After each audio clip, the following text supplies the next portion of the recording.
A very warm welcome back to your aviation news recap. Today there's coverage on a new potential aircraft order at DHL, news surrounding the 737 MAX, then finally Malaysia Airlines, but beginning with the leading story of the day, and that is Boeing closing in on certification for its 737-7.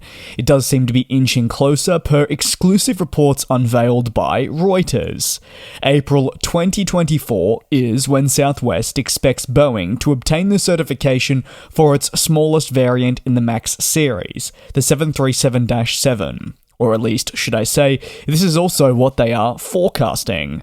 All of this follows the major US carrier speaking with Reuters following discussions with both Boeing and the Federal Aviation Administration, notably two crucial areas when it comes to certifying a plane. If Boeing could secure certification for the variant in the timeline that Southwest has identified, they would be able to introduce the plane towards the fourth quarter of 2024 officially.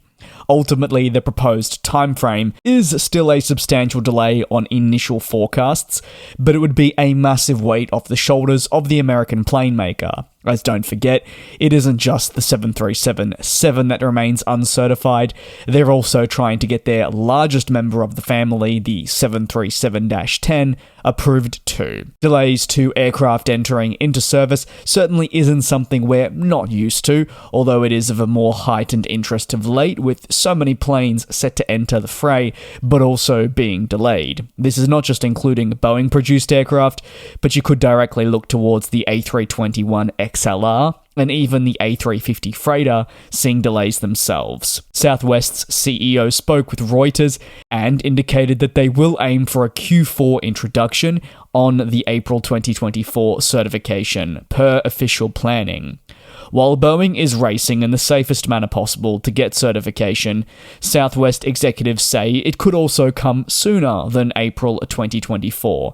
That April 2024 guidance is really the low-cost carrier ensuring that if there are any delays, which as we know seems to be a very common trend, they are accounted for in the forecast, rather than say Southwest saying they'll welcome the aircraft in January, plan all around that, and then it doesn't ultimately happen. They want their planning to be realistic.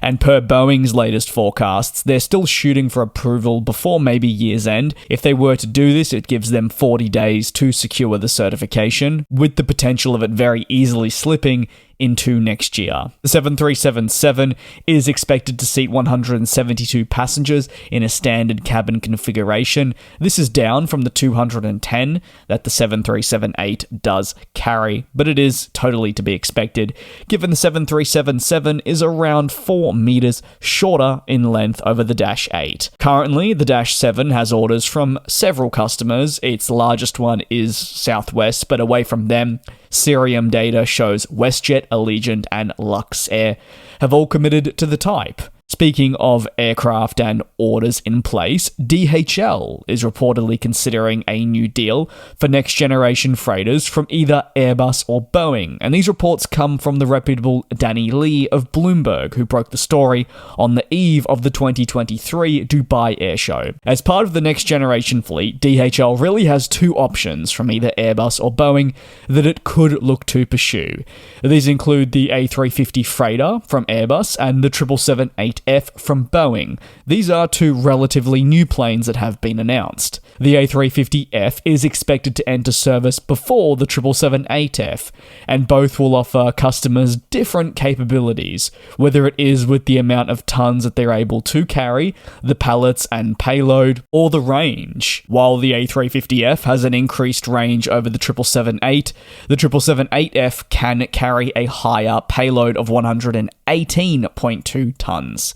Airbus is currently targeting an entry into service date for the new A350F for 2026. This follows a recent postponement as the first A350F's center wingbox produced in France arrived. While a 2026 EIS is still some years away, Airbus does have an advantage, many would argue, thanks to their A350 passenger series already being certified and airborne. As a result, the plane maker can focus on getting this dedicated freighter away to customers on time. Boeing's 777-8F is expected to enter service at this stage 1 year after Airbus's entry. We're looking at 2027. However, a lot will really hinge on the certification program for the 777-9. The American plane maker has yet to secure certification for its passenger series.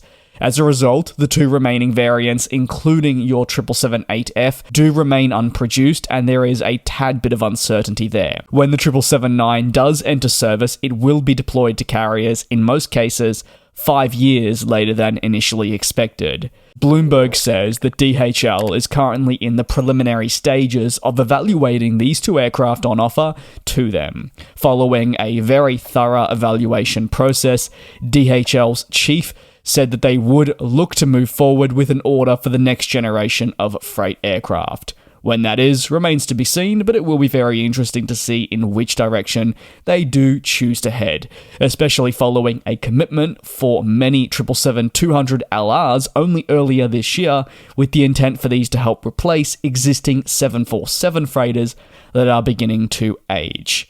Over at Malaysia Airlines, well, they've secured another A350-900 as part of a extended commitment to wide-body flying. This is the 7th A350, but notably, it doesn't come from Airbus, rather SAS. The unit was previously registered as SERSB and was delivered to SAS only in February of 2020.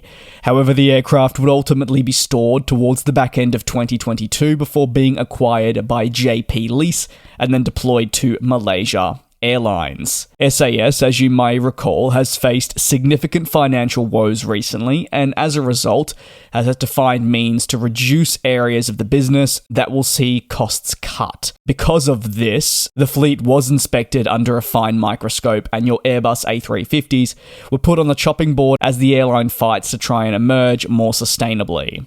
New Straits Times interestingly reports that the Malaysia Airlines group is evaluating the A350 series from the latest commitment to a 7th aircraft. When speaking to the Business Times, the MAG Group Managing Director said a verdict would come in the first quarter of 2024. As the company looks to advance its fleet and introduce more fuel-efficient aircraft, the A350 is center of attention. And now with 7 to their name, they may very well look to expand on this even further in the future. It is of course important to remember that the Malaysia Airlines fleet has changed pretty drastically over the years. As they have looked to streamline, it's included the removal of your 777s and most notably during the global pandemic, the world's largest passenger plane being the Airbus A380. Now, they weren't the only airline that removed the aircraft. There were many others even in the same region with China Southern and Thai Airways, but that does leave a bit of a hole in their long-haul fleet, which needs addressing as demand resurges. That concludes today's aviation news recap, and you can let me know any of your thoughts down below in the comments. Thank you very much for your support. Please take care and do also be safe, and I'll see you next time.